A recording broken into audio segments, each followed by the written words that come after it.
Fury in the Senate. What more needs to happen? As Warlpiri woman Jacinta Price puts governments in Canberra and Darwin on blast. We have had a gutful. While calling for federal riot squads to patrol Alice Springs, the Shadow Minister for Indigenous Australians has taken aim at payback culture. For all the deniers out there, whether it's those in the ABC, whether it's those across the chamber who want to romanticise my culture, the culture that I've lived with all my life, this situation will get worse if it is not dealt with and dealt with immediately. Violent scenes on the streets of Alice Springs sending shockwaves all the way to the top of federal parliament. When does the Prime Minister intend to visit Alice Springs?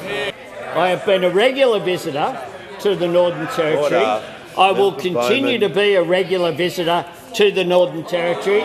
I very much welcome the announcement by Eva Lawler of the curfew. But while debate rages in the halls of power, one Indigenous rights activist says any response should be led from the grassroots. It can't happen with someone else's ideas that sit in Canberra or Perth or Darwin.